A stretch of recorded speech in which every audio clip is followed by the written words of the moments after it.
A very good evening to everyone. सभी का स्वागत है लिंकिंग डॉट्स चैनल पर। I am Apoorva Purohit. आज हम लोग एक बहुत ही महत्वपूर्ण जजमेंट को डिस्कस करने वाले हैं और इस जजमेंट के साथ साथ में कुछ इंपॉर्टेंट क्वेश्चन का जवाब भी आपके सामने लाने वाले हैं। जजमेंट का क्या नाम है, क्या फैक्ट्स है, इसको तो आराम से समझेंगे, लेकिन जो सवाल जिसका जवाब हम लोग आज ढूंढ के निकालेंगे वो ये है कि अगर आज के समय में कोई पुरुष महिला से प्रॉमिस करता है शादी के लिए और इस प्रॉमिस की वजह से या जिस भी वजह से ये लोग फिजिकल रिलेशनशिप में आते हैं, सेक्सुअल रिलेशनशिप स्टैब्लिश करते हैं और उसके बाद में शादी नहीं हो पाती या ये लड़का अपना प्रॉमिस फुलफिल नहीं करता, तो क्या ये महिला एफआईआर फाइल कर सकती है 376 के अंडर? रेप का केस फाइल कर सकती है क्या?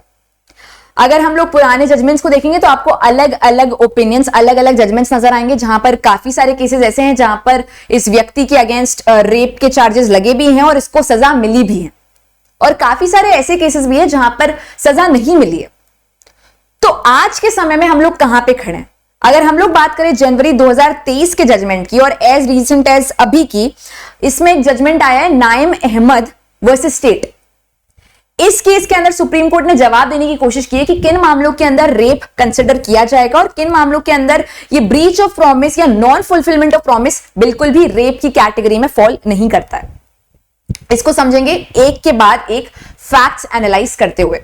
केस का नाम रिपीट करती हूं, नाइम अहमद वर्सेस स्टेट, जनवरी 2023 का ही केस है और काफी इंपॉर्टेंट, क्योंकि इंपॉर्टेंट इस वजह से कि प्रैक्टिकल रियलिटी में मॉडर्न डे डेटिंग या मॉडर्न डे रिलेशनशिप्स में फिजिकल रिलेशनशिप स्टैब्लिश हो रही है, काफी कॉमन हो चुका है और रेप के केसेस भी दर्ज कराए जा रहे हैं जब वो रिलेशनशिप टूटती है तब। कितना सही है कितना गलत है ये तो हम लोग समझेंगे। इस केस में जो महिला थी ये ऑलरेडी मैरिड वुमेन थी, इसके खुद का अपना एक पति था, खुद के बच्चे थे, और ये जो व्यक्ति था जिसके साथ में इसका एक्स्ट्रा मैरिटल अफेयर चल रहा था वो इसके पड़ोसी का किराएदार था। ये दोनों एक दूसरे को लाइक करने लगते हैं और फिर एक रिलेशनशिप स्टैब्लिश करते हैं, physical relationship, sexual relationship establish करते हैं। इस रिलेशनशिप के चलते ये महिला प्रेग्नेंट भी होती है और इनका एक बेटा भी होता है। इवेंचुअली ये महिला कहती है कि इस व्यक्ति ने मुझे प्रॉमिस किया था शादी करने के लिए, तो मैं इसे शादी करना चाहती हूँ। जब ये महिला अप्रोच करती है इस आदमी को शादी करने के लिए, इस टेनेंट को, पड़ोसी के टेनेंट को अप्रोच करती है शादी करने के लिए, तो ये लड़का मना कर देता है कि नहीं मैं शादी नहीं कर सकता, नॉट पॉसिबल, बिल्कुल पॉसिबल नहीं, सर्कमस्टांसेस वैसे है नहीं। ये महिला अपने पति और बच्चे सब छोड़ छाड़ के इस लड़के के पीछे पीछे इसके गांव पहुंच जाती है, नेटिव विलेज पहुंचती है, और वहां जाके इसको पता लगता है कि ये लड़का जो है इसकी खुद की अपनी एक फैमिली है, इसकी वाइफ है, इसके बच्चे हैं।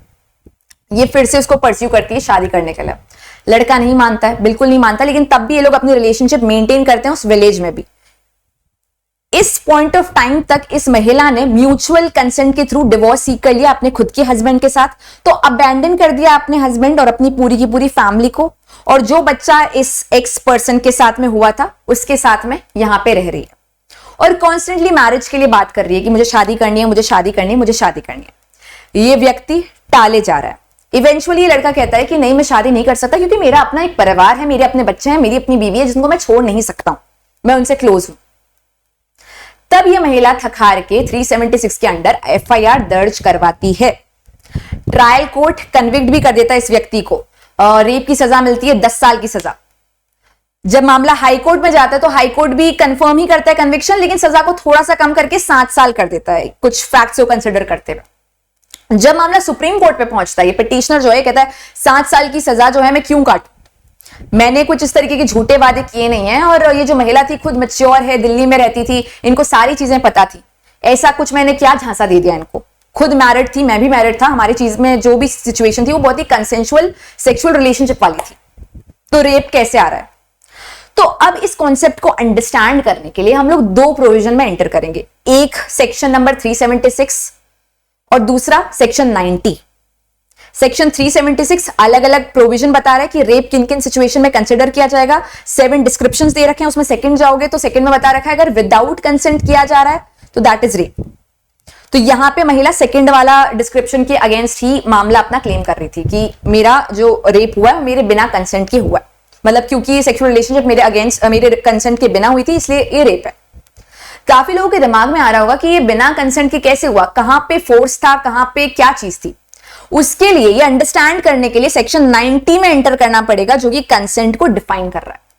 और कह रहा है कि अगर कोई कंसेंट फियर में दिया गया है या मिसकंसेप्शन ऑफ फैक्ट में दिया गया है तो कंसेंट है ही नहीं।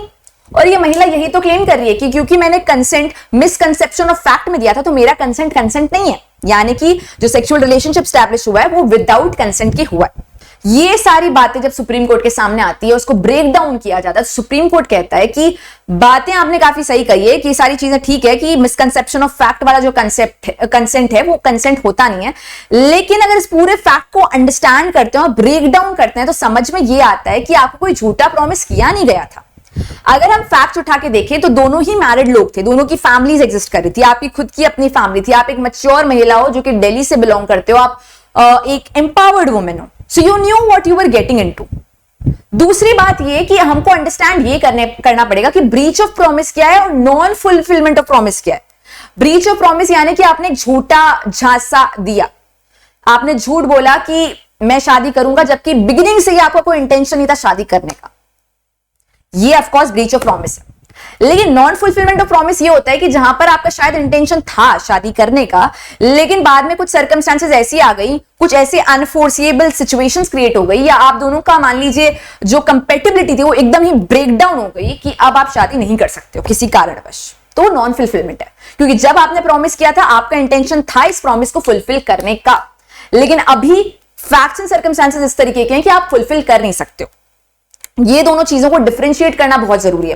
तो अगर इस प्रकार की इक्वेशन जहां पे रिलेशनशिप एग्जिस्ट कर रही है, फिजिकल रिलेशनशिप एग्जिस्ट कर रही है और महिला मामला दर्ज करवा रही है 376 का, ये कहते हुए कि इन्होंने प्रॉमिस किया था मैरिज का और अब मुकर रहे हैं, तो ये कंसिडर करना सबसे ज्यादा इंपॉर्टेंट है कि क्या ये व्यक्ति हमेशा से ये इंटेंशन होल्ड करा था कि मुझे इस महिला को बेवकूफ बनाना है और मैं ये जो प्रॉमिस है झूठा कर रहा हूं जिससे कि मैं सेक्सुअल फेवर्स ले सकूं, या क्या इसका एक्चुअली इंटेंशन था शादी करने का और बाद में कुछ ऐसी चीजें हुई जिसकी वजह से ये प्रॉमिस अब फुलफिल नहीं हो पा रहा है। अच्छा मैडम, इंटेंशन कैसे पता लगेगा कि प्रॉमिस का इंटेंशन था या नहीं था? वो fact and circumstances of the case पे डिपेंड करता है। और रही बात इस केस की, तो यहां पे तो बिल्कुल ही कंसेंशुअल रिलेशनशिप स्टैब्लिश हो रही है फैक्ट्स के अकॉर्डिंग में।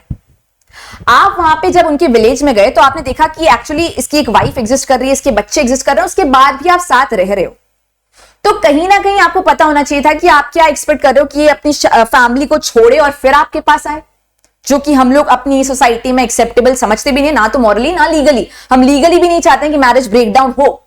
तो एग्जैक्टली अगर इस फैक्ट को ब्रेक डाउन किया जाए तो समझ में आता है कि यहां पे कंसेंशुअल रिलेशनशिप थी और रेप वाला मामला बिल्कुल भी नहीं था।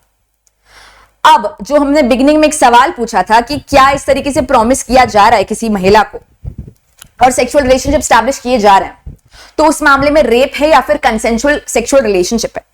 तो उसका जवाब ना तो हाँ में है ना तो ना में है, कोई भी ब्लैक एंड व्हाइट जवाब नहीं है। हर चीज डिपेंड करती है fact and circumstances of the case पे। दो चीजें हम लोग ब्रेक डाउन कर सकते हैं इस केस के द्वारा। सबसे पहला ये कि इंटेंट क्या था प्रॉमिस करते वक्त। अगर फ्रॉड कमिट करने का था, फ्रॉड एग्जैक्टली फ्रॉड, वो लीगली फ्रॉड नहीं लेकिन एक्चुअली चीट करने का या इंटेंट था ही नहीं शादी करने का, अगर ये सिचुएशन थी तो डेफिनेटली रेप। लेकिन अगर ये इंटेंशन नहीं था तो रेप नहीं है, कंसेंशुअल रिलेशनशिप थी जो वर्क नहीं कर रही आज प्रेजेंट टाइम पर। ऐसे तो फिर डिवोर्स के भी मामले होते हैं ना, इवेंचुअली वर्क नहीं कर पाता तो आप लोग अलग होते हैं। वैसे रिलेशनशिप में भी लोग अलग हो सकते हैं, तो उसमें आप रेप का मामला नहीं ला सकते हो। और दूसरी बात ये कि आप लोगों की जो रिलेशनशिप थी, हो सकता है इसे महिला ऑलरेडी काफी सारे फैक्ट एंड सर्कमस्टांसेस को जानती थी, उसको नॉलेज थी, उसके बावजूद भी इस इक्वेशन में एंटर कर रही थी। तो उसमें आप क्या नाइव हो, क्या आप इनोसेंट हो, ये सब चीजें देखने के लिए फैक्ट्स में बहुत ज्यादा डीपली एंटर करना पड़ेगा। अगर आप एक एक्स्ट्रा मैरिटल अफेयर में आ रहे हो या फिर आप एक मैरिड मैन के साथ में अफेयर में आ रहे हो, तो आप कितना ट्रस्ट कर सकते हो उसके प्रॉमिस ऑफ मैरिज को, या फिर ये प्रॉमिस ऑफ मैरिज वाला कॉन्सेप्ट कितना अप्लाई होगा, ये सारी चीजें डिस्कस करने लायक है। दोबारा से रिपीट करती हूँ, केस का नाम नाइम अहमद वर्सेस स्टेट। इस केस को आप फैक्ट्स के साथ में डिटेल में भी पढ़ सकते हो। अगर आप डॉक्यूमेंट्स चेक करते हो तो इसको सेंड कर दिया जाएगा आपके टेलीग्राम चैनल पे, लेकिन ये हमारा पूरा की पूरा सार है इस केस का। Thank you so much. And इसी तरीके की अपडेट्स अगर आपको पसंद आ रहे हैं तो लाइक कीजिए, शेयर कीजिए एंड चैनल को सब्सक्राइब कीजिए। Thank you so much.